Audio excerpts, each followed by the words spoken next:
वन्दे देवमुमापतिं सुरगुरुं वन्दे जगत्कारणम् वन्दे पन्नगभूषणं मृगधरम् वन्दे पशूनां पतिम् वन्दे सूर्यशशाङ्कवन्निनयनम् वन्दे मुकुन्दप्रियम् वन्दे भक्तजनाश्रयं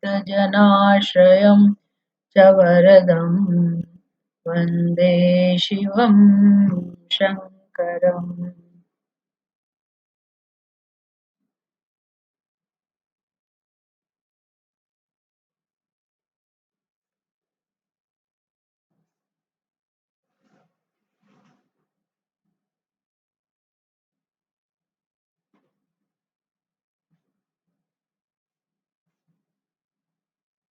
હજી મારી પાસે પુસ્તક નથી.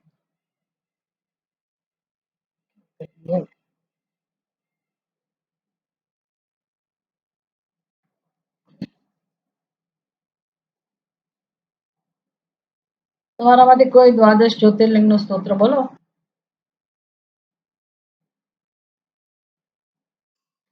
ॐ सौराष्ट्रे सोमनाथं च श्रीशैले मल्लिकार्जुन उज्जयिन्यां महाकालम् ओङ्कारं ममलेश्वरम् परल्यां वैद्यनाथं च नागिन्यां भीमशङ्करम् हेतुबन्धे तु रामेशं नागेशं दारुकावने रणस्यां तु विश्वेशं त्र्यम्बकं गौतमी तटे रामे हिमालये तु केदारम्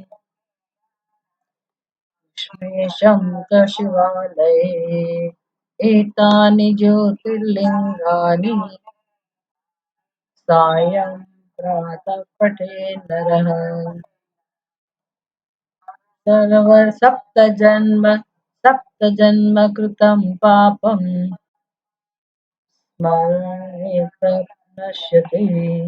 स्मरणेन विनश्यति।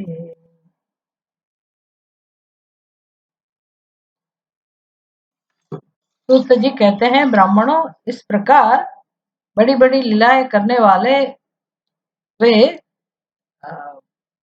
दंपति माने शिवजी और पार्वती परस्पर हास्य युक्त वार्तालाप करके स्वयं वहां स्थित हो गए। ज्योतिर्लिंग स्वरूप महादेव जी वहां नागेश्वर कहलाए और शिवा देवी नागेश्वरी के नाम से विख्यात हुई। वे दोनों ही सत्पुरुषों को प्रिय है। नागेश्वर के नाम से ही ये ज्योतिर्लिंग तो ज्यादा प्रसिद्ध है, दारुका वन में जो स्थित है। और ये कथा से हमें समझ में आया, हमें पता चला कि भगवान शिव और देवी पार्वती दोनों ज्योतिर्लिंग के रूप में उधर स्थित है। मल्लिकार्जुन में भी ऐसा ही है, लेकिन मल्लिकार्जुन में एक ही ज्योतिर्लिंग के अंदर दोनों की ज्योति समाई हुई है और ऐसे रूप में भगवान स्थित है। और यहाँ भगवान शिव जी भगवान नागेश के रूप में और देवी पार्वती शिवा नागेश्वरी, भगवान शिव जी नागेश्वर कहलाते हैं दारुका वन में और देवी नागेश्वरी। दोनों का उधर स्थित होने का प्रयोजन अलग अलग है। भगवान शिव नागेश्वर के रूप में भक्तजन, ऋषिमुन, संत पुरुष, ऋषि मुनियों, देवताओं उनकी इच्छा से उधर स्थित हुए और भगवान ने प्रण लिया कि मैं सात्विक पुरुषों की रक्षा करूंगा हमेशा और यहाँ वर्णाश्रम के धर्म का पालन होगा और जो भी मनुष्य इधर धर्म का अनुष्ठान करेगा उसकी मैं स्वयं रक्षा करूंगा। भगवान पहले उधर भगवान का संकल्प उधर स्थित होने का नहीं था, लेकिन जब देवी पार्वती ने भगवान से आग्रह किया कि भगवान यहाँ तामस लोग भी रह सके ऐसा होगा, आप ऐसा कीजिए, ऐसा नहीं। देवी पार्वती ने वो जो राक्षसी थी दारुका उसको वरदान दिया था। इसलिए देवी चाहती थी कि उधर राक्षस कुल का भी अस्तित्व हो। तो जब भगवान शिव जी ने तो वरदान दे दिया था कि यहाँ राक्षस लोग, तामसी प्रकृति के, आसुरी प्रकृति के लोग यहाँ नहीं रह पाएंगे, केवल सात्विक लोग ही रहेंगे, ऐसा भगवान ने आशीर्वाद दिया था।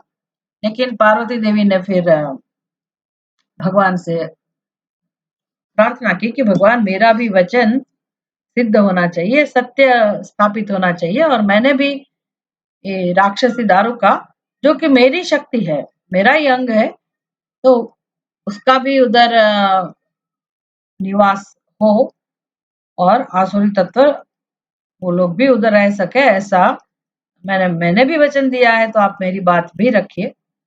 फिर भगवान शिव जी ने सोचा कि अब क्या किया जाए, इसलिए अपनी बात तो वो गलत साबित नहीं कर सकते थे, असत्य साबित नहीं कर सकते थे। इसलिए भगवान शिव जी ने स्वयं कहा कि मैं देवी, तब तो मैं इधर ही रहूंगा दारुका वन में, और मैं स्वयं अपने भक्तों की रक्षा करूंगा, यहाँ रह के ही रक्षा करूंगा। ऋषि मुनियों, देवता, अपने भक्त, सज्जन, साधु, पुरुष, सत्पुरुष, सबकी रक्षा मैं यहाँ रह के करूंगा। मतलब मैं कैलाश में नहीं रहूंगा, का मतलब है आप अकेली उधर रहो। तो देवी पार्वती को तो ऐसा नहीं कर सकती है, इसलिए देवी पार्वती ने भी कहा कि ठीक है, मैं ये राक्षसों के लिए मैं रहूंगी, उनका भला करने के लिए, और आपकी बात सत्य साबित होगी, लेकिन अंत में जब कलयुग का अंत आएगा तब आपकी बात सत्य साबित होगी कि यहाँ कोई भी प्रकार के असुर तत्व, आसुरी तत्व नहीं रहेंगे, राक्षस लोग नहीं रहेंगे, नहीं रह पाएंगे, केवल सज्जन, सात्विक और साधु पुरुष ही रहेंगे। वो अंत में ऐसा होगा, लेकिन तब तक तो राक्षसों के लिए यहाँ जगह होगी। इस प्रकार ज्योतियों के स्वामी नागेश्वर नामक महादेव जी ज्योतिर्लिंग के रूप में प्रकट हुए।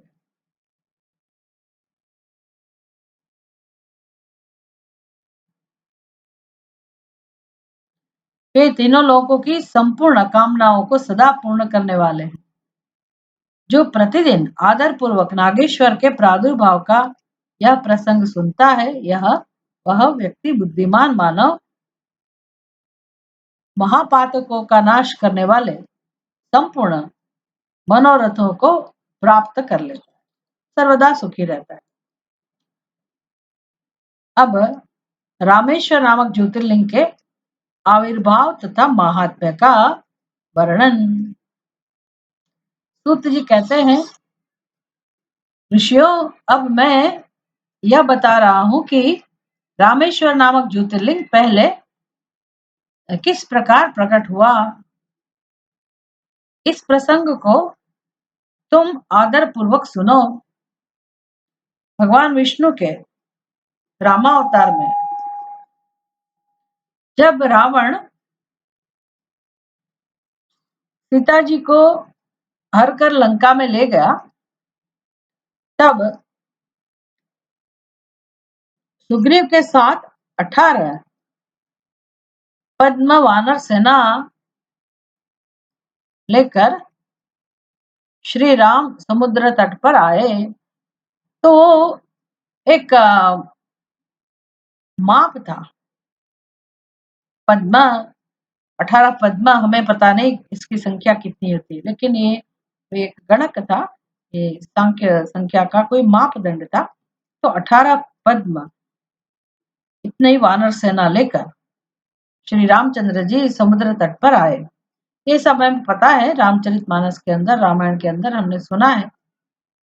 जब सीता का अपहरण हो गया तो रामचंद्र जी सीता जी को वापस लाना चाहते थे, और उसके लिए उसको लंका में जाकर पहले तो शोध करनी थी कि कहाँ है सीता सीता जी, और फिर चढ़ाई करनी थी रावण के ऊपर। तो किसी की मदद चाहिए, और भगवान रामचंद्र जी, मतलब भगवान खुद, महादेव ही रामचंद्र जी के रूप में प्रकट होते हैं, महादेव जी ही भगवान श्री कृष्ण के रूप में प्रकट होते हैं। एक ही तत्व है, महादेव माने एक ही तत्व।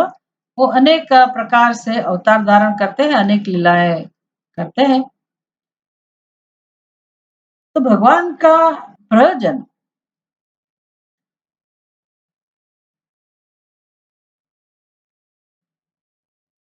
सज्जनों की रक्षा करना, परित्राण परित्राणाय साधूनाम। तो साधुओं की रक्षा करने का प्रयोजन तो भगवान का है ही, लेकिन काफी भक्त ऐसे हैं जो भगवान को मिलना चाहते हैं। तो कृष्ण भगवान फिर क्या करते हैं? जो ऋषि मुनि लोग श्री रामचंद्र जी के समय में रामचंद्र जी को वो लोग मिल नहीं पाए, गले मिलना चाहते थे, भेंट करना चाहते थे, लेकिन रामचंद्र जी तो मर्यादा पुरुषोत्तम कहलाते, इसलिए उन्होंने ऐसा वचन दिया था कि मैं कृष्ण अवतार में सभी ऋषि मुनियों को मैं उनकी मनोकामना पूर्ण करूंगा। इसीलिए सभी ऋषि मुनि फिर गोपी बन गए, ऐसा सब वर्णन भागवत में भी आता है। तो सभी प्रकार के जीव भगवान के ही अंश है, भगवान के अपने हैं, पुत्र है, संतान है भगवान की, सभी जीव। हमारे लिए कोई पशु है, कोई पक्षी है, हम मनुष्य है, ऐसा हम भेदभाव रखते हैं। व्यवहार के लिए ठीक है, लेकिन अंततोगत्वा तो सबकी आत्मा एक ही है। हमारी आत्मा और उनकी आत्मा में कोई, जीवात्मा में भी कोई फर्क नहीं है। आत्मा तो आत्मा ही है। शरीर उनको अलग अलग रूप में मिलता है अपने कर्मों के अनुसार, लेकिन जो दृष्टि होनी चाहिए उनके प्रति, वो रामचंद्र जी सिखाते हैं कि कैसे पशु पक्षी के साथ। कृष्ण भगवान भी यही सिखाते हैं हमेशा, कैसे वो सब लोग, मतलब भगवान ऐसे जब अवतार लेते हैं तो पशु पक्षियों के साथ बाल गोपाल के साथ, कोई हीन जाति जिसको हम कहते हैं उनके साथ भी प्रेम पूर्ण व्यवहार हमेशा करते हैं। तो प्रेम यही उनका नियम है। इसलिए वानरों की सहाय लेने का कोई प्रयोजन नहीं है, लेकिन वानरों को भी अपना सानिध्य वो प्रदान कर सके, यही एक प्रयोजन है।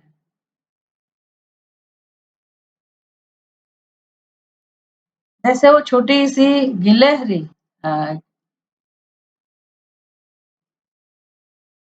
वो भी सब लोगों को देख के पानी में अपने आप को भिगोती है, फिर समुद्र तट पर जाती है, फिर रेत में वो ऐसे ऐसे अपना पूरा शरीर घुमाती रहती है, थोड़ी सी रेत लेके फिर वो समुद्र में जाती है। उसको लगता है मैं भी सहायता कर रही। तो सबको भगवान के साथ जुड़ने का प्रसंग, अवकाश मिले, इसलिए भगवान रामचंद्र जी ऐसी योजनाएं करते रहते हैं।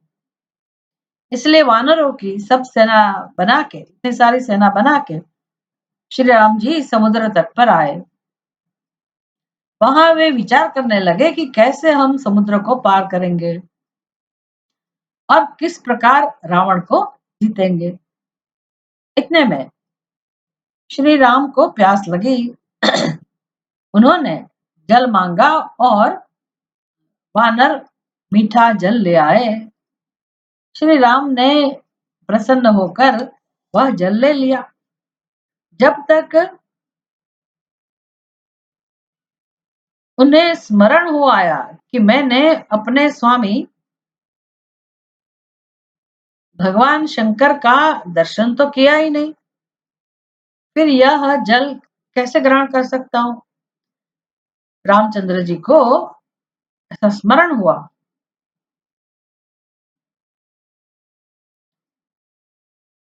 वानर तो जल ले आए, भगवान प्रसन्न भी हुए वानरों के ऊपर और जल ले भी लिया।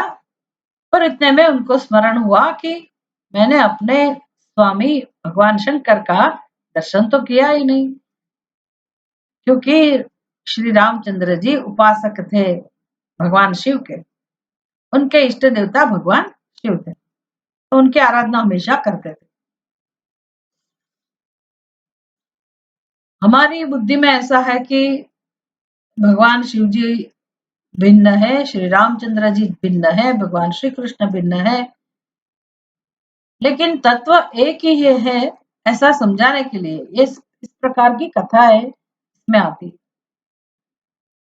दूसरी जगह ऐसा हो सकता है कि भगवान शिव जी रामचंद्र जी का ध्यान करते हैं, शिव जी हमेशा ध्यान मग्न रहते हैं, तो पार्वती देवी पूछते हैं भगवान आप किसका ध्यान करते हैं, आपको ध्यान करने की क्या आवश्यकता है? तो भगवान ऐसा जवाब नहीं देते कि मैं अपने आत्मा की ध्यान करता हूँ, आत्मा ध्यान के योग्य है भी नहीं, तो किसका ध्यान करते? ध्यान तो दूसरे का ही होता है। इसलिए भगवान शिव जी कहते हैं मैं श्री रामचंद्र जी का ध्यान करता हूँ। यहाँ ऐसा आता है श्री रामचंद्र जी हमेशा भगवान शिव का ध्यान करते हैं, उनके इष्ट देवता भगवान शिव जी। तो उनको रामचंद्र जी को ये ख्याल आया कि मैंने अपने भगवान का दर्शन तो किया नहीं, भगवान शिव जी का दर्शन किया नहीं, तो मैं कैसे जल ग्रहण कर सकता हूँ? ऐसा कहकर उन्होंने उस जल को नहीं पिया। जल रख देने के पश्चात रघुनंदन ने पार्थिव पूजन किया। ये अपने ही संस्कृति में सबसे सुलभ जो कहते हैं सरल, सरलता से भगवान के साथ कैसे व्यवहार किया जाए, नियम अपना बनाए रखना है कि बिना पूजा से हम ये नहीं करेंगे। अगर किसी का ऐसा नियम है तो वह भगवान को कहाँ से लाए? इसलिए या तो हम मानसिक भगवान का ध्यान कर सकते हैं, पर ये भगवान शिव की पूजा कैसे कर सकते हैं? तो यहाँ भी यही प्रसंग है कि उन्होंने पार्थिव पूजन किया, मतलब शिव जी मिट्टी में से ही बना है, पार्थिव शिवलिंग बनाया होगा और उनकी पूजा, भगवान शिव जी की पूजा की उन्होंने।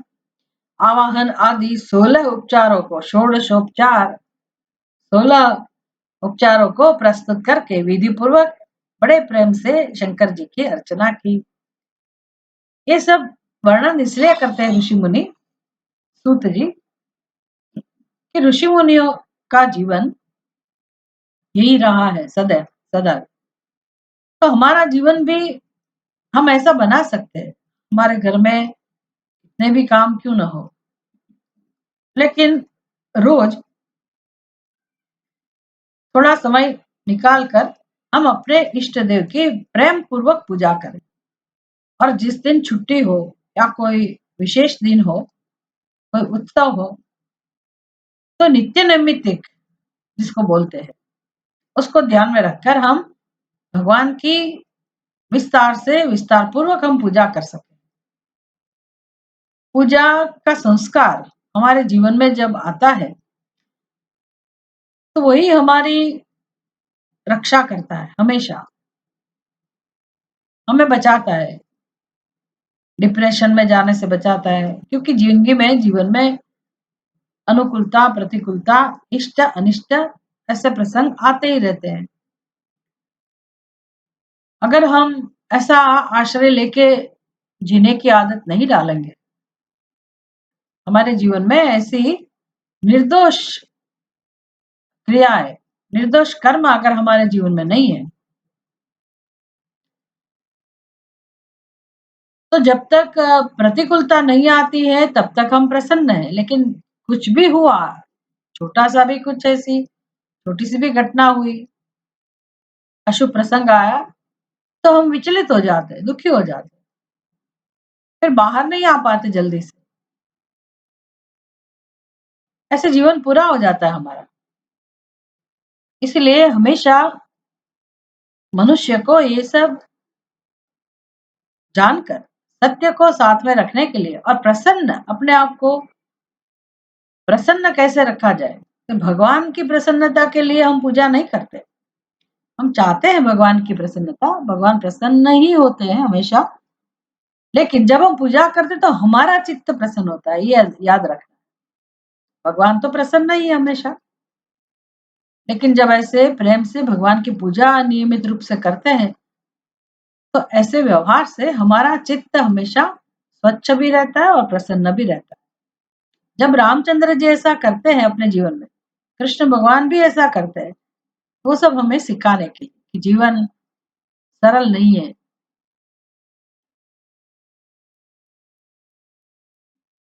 उथल पाथल होती रहती है जीवन में, उतार चढ़ाव आता रहता है, शांति मिलती है, दुख होता है, शोक मिलता है और गहरा बन जाता है फिर धीरे धीरे। इसलिए उसमें से बाहर आने के लिए और हमेशा अपने आप को प्रसन्न रखने के लिए अवेयरनेस, अलर्टनेस, कैसे हम अपना जीवन का सदुपयोग करें, एक एक क्षण का हम इस प्रकार सदुपयोग करके हम अपने आप को परमात्मा की तरफ ले जाए। तो जीवन जीने का तरीका भगवान हमेशा सिखाते हैं। तो भगवान रामचंद्र जी ने बहुत प्रेम से षोडशोपचार सब सामग्री इकट्ठी करके भगवान शिव जी जो पार्थिव शिवलिंग बनाया, उनकी प्रेम से पूजा की, आवाहन आदि 16 उपचारों को प्रस्तुत करके विधि पूर्वक बड़े प्रेम से शंकर जी की अर्चना की। ये जब हम करते हैं ना अर्चना, तभी हमें पता चलता है। ये सब प्रैक्टिकल लेसन है। हम सुनते हैं पूजा के बारे में, ठीक है, पर जब हम करते हैं और कोई भी द्रव्य हाथ में लेकर, या तो फूल हाथ में लेकर, या पत्ते हाथ में लेकर, बिल्व पत्र है, तुलसी पत्र है, या तो अक्षत हाथ में लेकर, जब हम एक एक नाम लेकर भगवान विष्णु, भगवान नारायण, भगवान कृष्ण, भगवान शिव, कोई देवी का स्वरूप, जो भी विग्रह, जो भी रूप हमने पूजा में पसंद किया है, उनकी जब हम अर्चना करते हैं तो अपने वो अर्चना करने की पद्धति भी ऐसी है कि फूल को ऐसे सात्विक उंगलियों से उठाकर अपने हृदय में लगाते, फिर भगवान के चरणों में हम वो अर्पित करते। तो वो तो एक बाहर का आलम्बन है, लेकिन भाव ये है कि हमारे हृदय में जो प्रेम स्वरूप परमात्मा बसते हैं, तो उनका ही प्रेम, उनकी ही प्रसन्नता हम बाहर प्रकट करते हैं कर्म के साथ। तो कायिक कर्म तो हो ही गया, वाचिक भी है, माधवाय नमः, केशवाय नमः, नारायणाय नमः, तो वाचिक कर्म भी है, कायिक कर्म भी है, और अपना मन जब हम भगवान में लगा के करते हैं, तो भगवान के प्रति जो स्वाभाविक प्रेम है हमारे हृदय में, वो प्रकट होता है। प्रेम तो सबके हृदय में है भगवान के, लेकिन प्रेम प्रकट कैसे हो, तो वो प्रकट करने की कला ये पूजा के द्वारा सिद्ध होती है। प्रेम जब प्रकट होता है तो हमारे चित्त में बड़ा आनंद, बड़ी प्रसन्नता का अनुभव हम कर सकते हैं। इसलिए ये पूजा का विधान है कि सभी अंग इसमें जो है, अभिषेक करना, भगवान की अर्चना करना, भगवान को वस्त्र पहनाना, अलंकार अर्पित करना, उनकी आरती करना, बहुत आनंद देने वाली सब क्रियाएं हैं। द्रव्य का महत्व नहीं है हमारे पास में, जो भी द्रव्य है हम प्रेम से भगवान को समर्पित करें, ये सब सिखा रहे हैं रामचंद्र जी हमें। भगवान रामचंद्र जी ने बड़े प्रेम से शंकर जी की अर्चना की, प्रणाम भी किया, प्रणाम तथा दिव्य स्तोत्र द्वारा यत्न पूर्वक शंकर जी को संतुष्ट करके, तो पूजा में ये सब उपचार भी आते हैं। स्तोत्रम समर्पयामि, आंदोलिकाम समर्पयामि, ये सब उपचार हम करते हैं। नृत्यम समर्पयामि, अगर किसी को नृत्य आता है तो वो भी भगवान के समक्ष हम प्रकट कर सकते हैं, अर्पित कर सकते हैं उनको। भगवान रामचंद्र जी ने क्या अर्पण किया, नमस्कार अर्पण किया, दिव्य स्तोत्र, तो हम स्तोत्र, अच्छे स्तोत्र जो हम शिव जी के स्तोत्र पढ़ते हैं, भगवान श्री कृष्ण के स्तोत्र पढ़ते हैं, वो याद करके, कंठस्थ करके हम पूजा के दरमियान भगवान को स्तोत्र समर्पित कर सकते हैं। अपनी पूजा इतनी सिद्ध होनी चाहिए, इतनी विस्तृत होनी चाहिए, बड़े प्रेम से होनी चाहिए। कोई कीर्तन, भगवान का कोई कीर्तन हो, संकीर्तन हो, वो भी हम भगवान को अर्पित कर सकते हैं। गीतम समर्पयामि।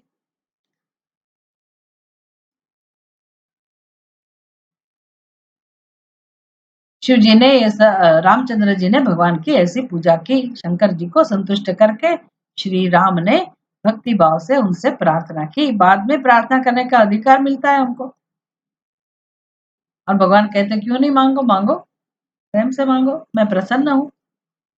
तो श्री राम जी ने भी प्रार्थना की भगवान से। श्री राम जी को आवश्यकता थी उस वक्त, भगवान की मदद की भी आवश्यकता थी।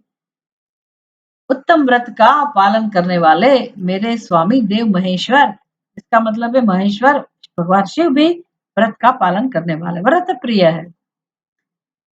संबोधन ऐसा कर रहे रामचंद्र जी कि उत्तम व्रत का पालन करने वाले मेरे स्वामी देव महेश्वर, मेरे स्वामी, अपना एक संबंध स्थापित हो गया भगवान के साथ। भगवान कैसे, वो याद भी दिलाते हैं भगवान को कि भगवान आप तो तपोनिष्ठ है, उत्तम प्रकार के तप करने वाले, आपको मेरी सहायता करनी चाहिए। ये एक आचरण है, व्यवहार है कि प्रार्थना करनी है तो किसी से भी, भगवान हो या व्यवहार में हमें किसी की मदद चाहिए, तो पहले व्यक्ति को हमें खुश करना चाहिए। इसलिए भगवान शिव जी को प्रसन्न करने के लिए रामचंद्र जी ने ऐसे भगवान को संबोधन किया और कहा आपको मेरी सहायता करनी चाहिए। हे शिव जी, आपको मेरी सहायता करनी चाहिए, आपके सहयोग के बिना मेरे कार्य की सिद्धि अत्यंत कठिन है।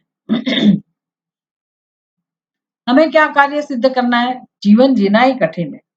इसलिए जीवन में अगर शांति चाहिए तो ऐसी पूजा करके हम भी रोज भगवान को प्रार्थना कर सकते। ये घर के लोग, वडील जो है, अपने माता पिता, दादा दादी, पहले के जमाने में घर के जो वडील होते थे सबसे बड़े उम्र में, कोई एक व्यक्ति हमेशा पूजा घर में रहते थे। पूरे परिवार के लिए नियमित पूजन होता था। छोटे छोटे लोग अगर पूजा नहीं करेंगे रोज, कोई कोई दिन करते हैं, कोई कोई दिन व्रत करते हैं, लेकिन घर का जो, जिसको गुजराती में कहते हैं मोभी, वडील, उसकी जिम्मेदारी रहती है वृद्ध व्यक्ति की, दादा हो या दादी हो, जो भी है, उनको हमेशा चिंता रहती है अपने परिवार के सभ्यों की।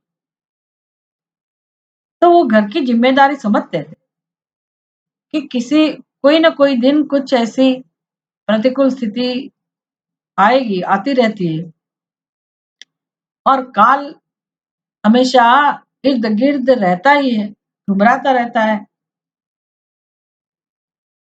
तो कभी कुछ ऐसी अनिच्छनीय घटना न घटे और अपने परिवार के सभ्यों की सर्वदा रक्षा हो, इसलिए वो लोग पूजा में खास करके संकल्प करके रोज ऐसी प्रार्थना करते हैं।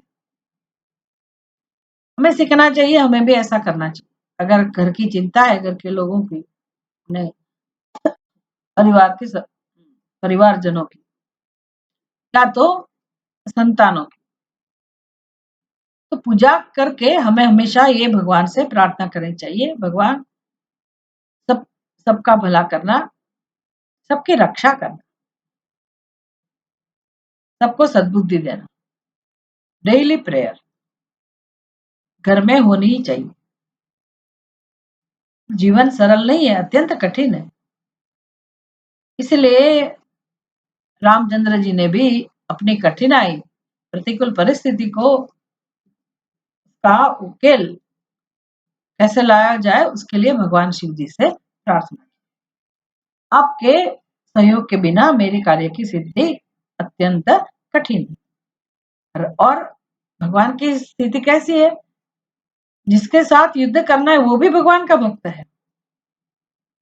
इसलिए कह रहे हैं रावण भी आपका ही भक्त है। वह सबके लिए सर्वथा दुर्जय है, परंतु आपके दिए हुए वरदान से वह सर्वदा दर्प से भरा रहता है। परंतु आपके दिए हुए वरदान से वह सर्वदा दर्प में भरा रहता है। सभी मनुष्य के साथ ऐसा है। हमें भगवान का वरदान मिले ना मिले, कुछ तो मिला ही हुआ है। किसी को बुद्धि मिली है, किसी को शारीरिक बल मिला है, किसी को संपत्ति मिली है, धन वगैरह है, ये सब वरदान ही है। पर उसका दर्प रहता है मनुष्य की बुद्धि में, उनके स्वभाव में वो प्रकट होता है। तो रावण का भी ऐसा ही था, और वर भी मिला था, भगवान का वरदान मिला था। दुर्जय है, उनको जीना अत्यंत कठिन है, जितना। परंतु वो दर्प में भी रहता है, दुर्जय भी है और दर्प में भी, दर्प से भरा रहता है, दर्प में भरा रहता है। वो तो जब आप रामायण पढ़ते हैं तब पता चलता है कि बात तो सही है। विभीषण कितना भी समझाए,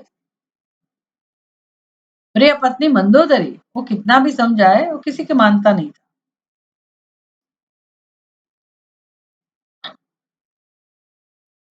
वह त्रिभुवन विजयी महावीर है। रामचंद्र जी को सब पता है। ऐसे ही होना चाहिए। जिस शत्रु के साथ युद्ध करना है, वो आंतरिक शत्रु हो या बाह्य शत्रु, उसकी ताकत हमें हमेशा पहचाननी चाहिए कि कितने शक्तिशाली होते हैं। क्योंकि उसको अगर हराना है तो हमें उसकी ताकत का भी पता होना चाहिए। यह त्रिभुवन विजयी महावीर है। इधर मैं भी आपका दास हूँ। भगवान को याद दिलाना पड़ता है ना, भगवान वो तो आपका भक्त है, लेकिन मैं भी आपके चरणों में हूँ, मैं भी आपका दास हूँ। सर्वथा आपके अधीन रहने वाला हूँ, आप ही मेरे शरण्य हैं।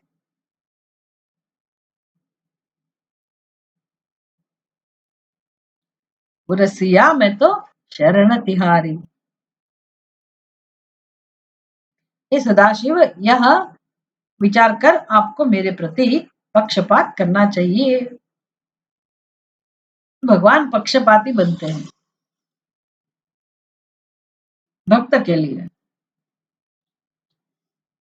वैसे तो सम है, लेकिन भक्त के लिए भगवान हमेशा पक्षपाती रहते हैं। और वो जिम्मेदारी हमारी है कि हम कैसे भगवान को अपने अनुकूल बनाए।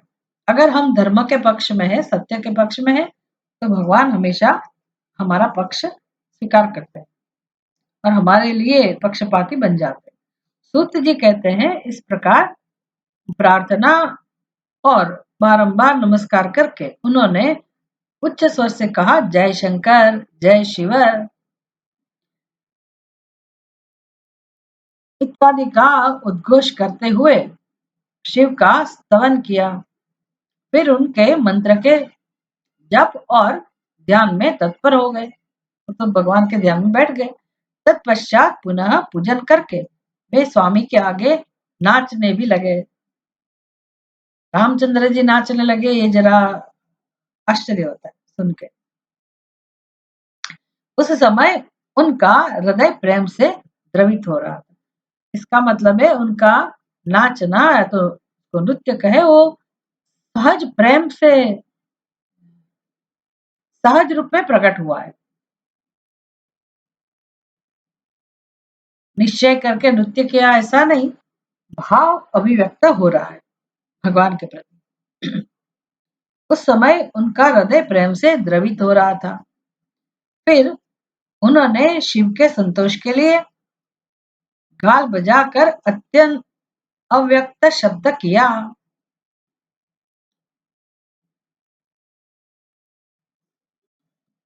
ऐसे अपना चेहरे पे ऐसे हाथ लगाकर, उसको कहते गाल बजाना। जैसे कोई वाजिंत्र है, अपने का पास कोई वाजिंत्र तो है नहीं, इसीलिए हमारे संस्कृति में अगर आप दक्षिण में जाते हैं, पश्चिम में जाते हैं, तो ऐसी प्रथा है कि भगवान के पास जाकर वो ऐसे-ऐसे करते हैं, ऐसे-ऐसे करते हैं और मुँह से आवाज़ भी तरह-तरह की करते हैं। कभी-कभी तो शंखनाद भी ऐसे करते हैं, मुँह से, बिना शंख से ही शंखनाद करते हैं। बंगाल में ऐसे है। तो श्री रामचंद्र जी ने भी कहाँ से लाए वाजिंत्र, इसलिए अपने गाल पे हाथ थपथपाकर उन्होंने, जैसे कि वो भगवान के समक्ष वाजिंत्र बजा रहे, ऐसे आवाज उन्होंने की। उस समय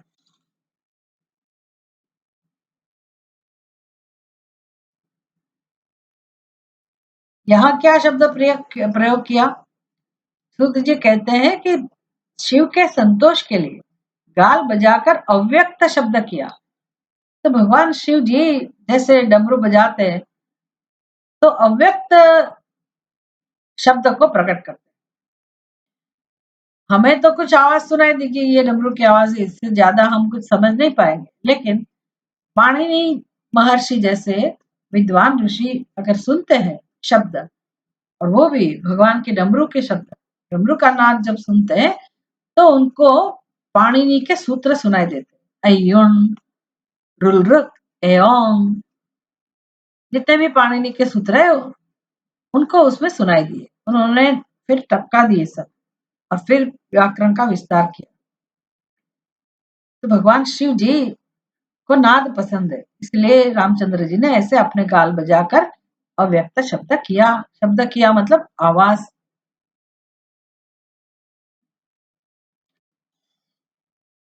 उस समय भगवान शंकर उन पर बहुत प्रसन्न हुए और वे ज्योतिर्मय महेश्वर वामांग भूता पार्वती तथा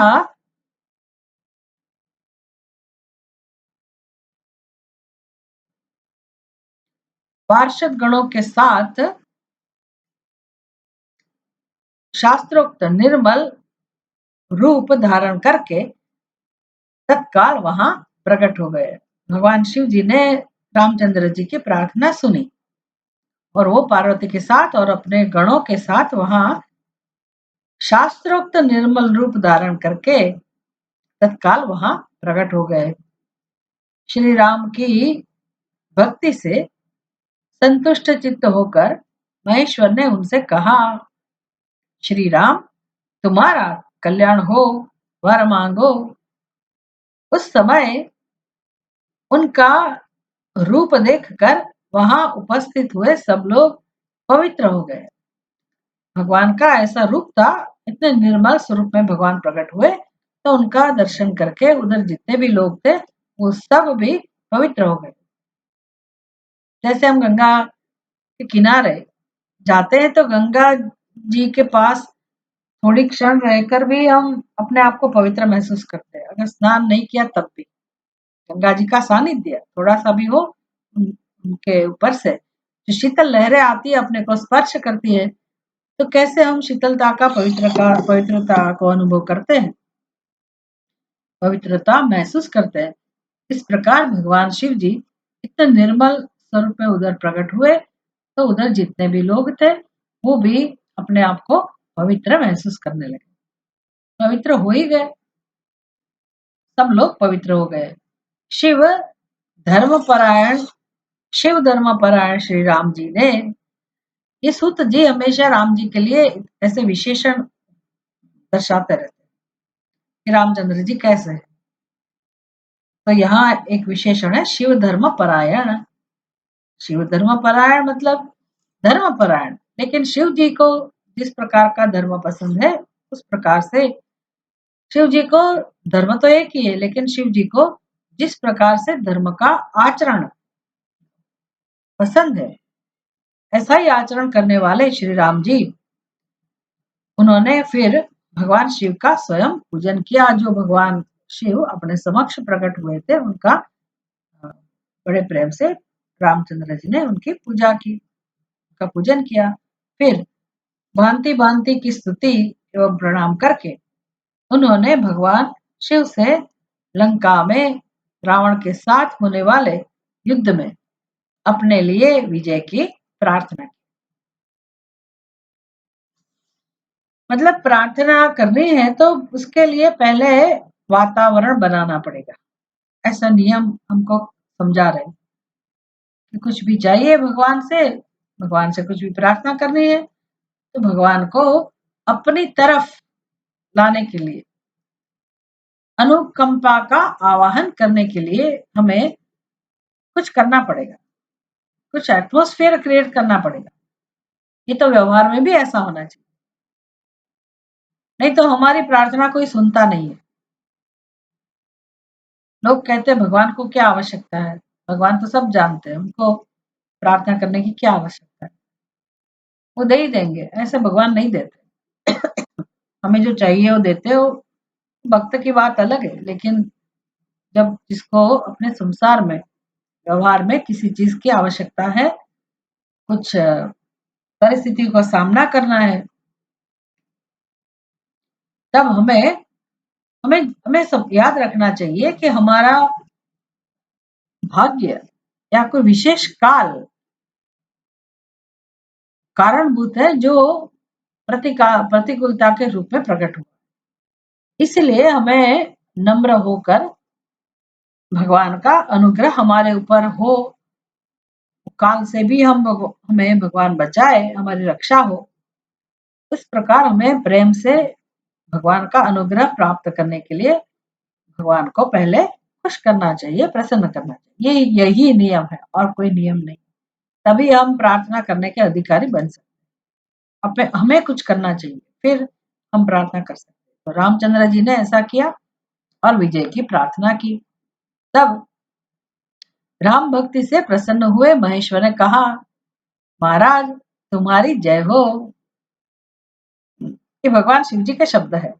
राम जी को कहते हैं, महाराज तुम्हारी जय हो। भगवान शिव के दिए हुए विजय सूचक वर एवं युद्ध की आज्ञा को पाकर श्री राम ने नतमस्तक होकर हाथ जोड़कर उनसे पुनः प्रार्थना की। श्री राम बोले, मेरे स्वामी शंकर, यदि आप संतुष्ट है तो जगत के लोगों के लिए पवित्र करने तथा दूसरों की भलाई करने के लिए सदा यहाँ निवास करे। इतने प्रेम से रामचंद्र जी ने भगवान की पूजा की तो रामचंद्र ने चाहा कि आपने मेरे लिए जो विजय का वरदान दिया, युद्ध में विजय प्राप्त हो, ऐसा वरदान दिया, और मेरा भला हो, मेरा कल्याण हो, इसके लिए आप प्रकट हुए। तो फिर बाकी जो लोग हैं, मैं तो निमित्त रहूं, मुझे तो चाहिए ही चाहिए। पर रामचंद्र जी ने अपना स्वार्थ ही न सोचकर दूसरे लोगों के लिए, बाकी के युग में भी, सर्वदा हमेशा के लिए, भविष्य में जो भी जीव भगवान शिव जी की शरण में जाए, और जहां ऐसे खुद रामचंद्र जी ने अपने हाथ से भगवान शिव जी को उधर बनाया, पार्थिव शिवलिंग बनाया और भगवान शिव की पूजा की, तो उधर ही भगवान प्रकट हुए। तो भगवान को प्रार्थना की रामचंद्र जी ने कि आप यही रूप में हमेशा युगों तक दूसरे जीवों की भलाई के लिए भी यही आप स्थित हो जाइए। तो सभी भक्तों ने हमेशा दूसरों का ही सोचा है, दूसरों की भलाई, दूसरों का कल्याण सोचकर ही भगवान से वरदान मांगा है। अपना काम तो हुआ, लेकिन बाकी जीवों के लिए, बाकी मनुष्यों के लिए भी उनका भी भला हो, वो सोचकर उन्होंने भगवान से प्रार्थना की है। तब भगवान ने प्रार्थना का स्वीकार किया और भगवान उधर स्थित हो गए। रामचंद्र जी ने बोला, दूसरों की भलाई करने के लिए सदा यहाँ निवास करें।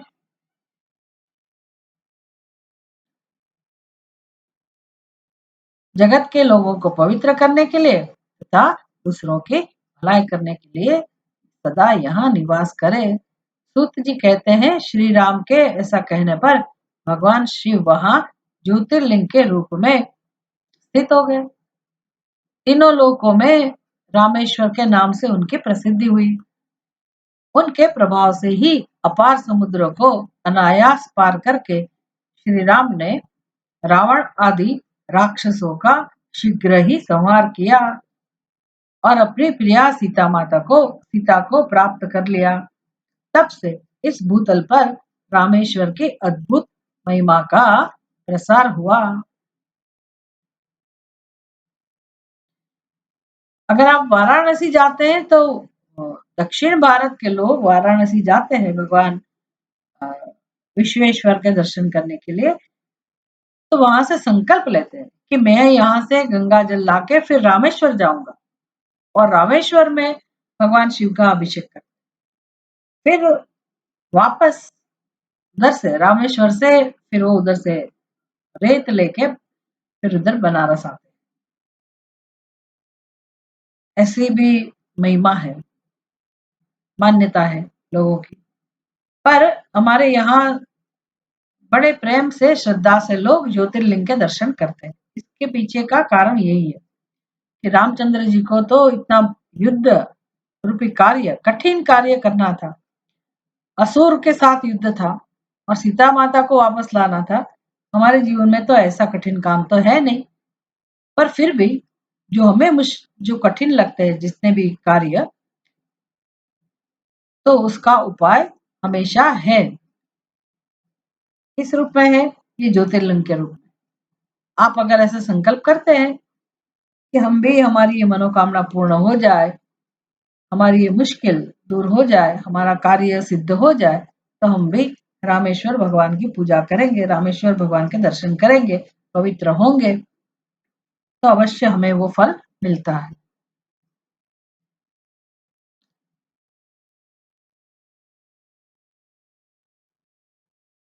तब से हाँ, भगवान रामेश्वर सदा सुख और मोक्ष देने वाले।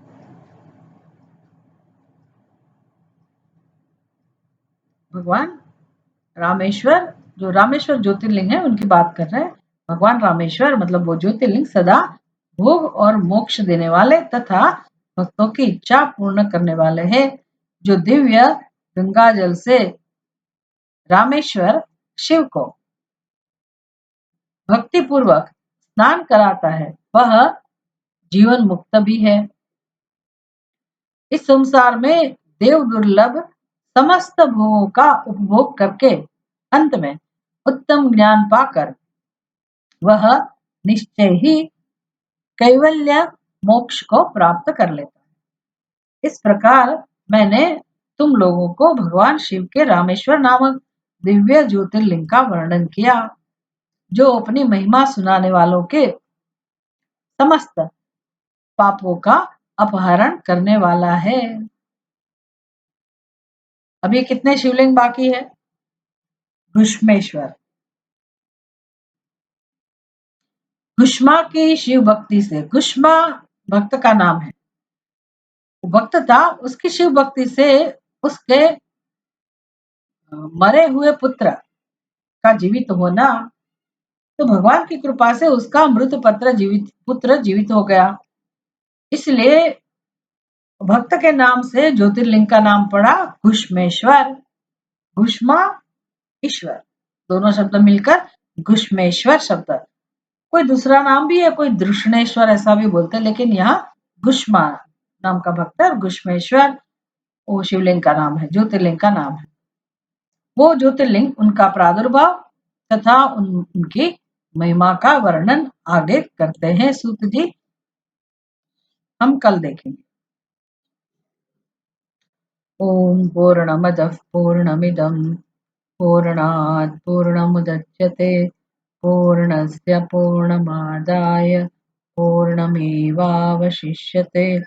ओम शांति शांति शांतिः। हरिः ओम। श्री गुरुभ्यो नमः। हरिः ओम।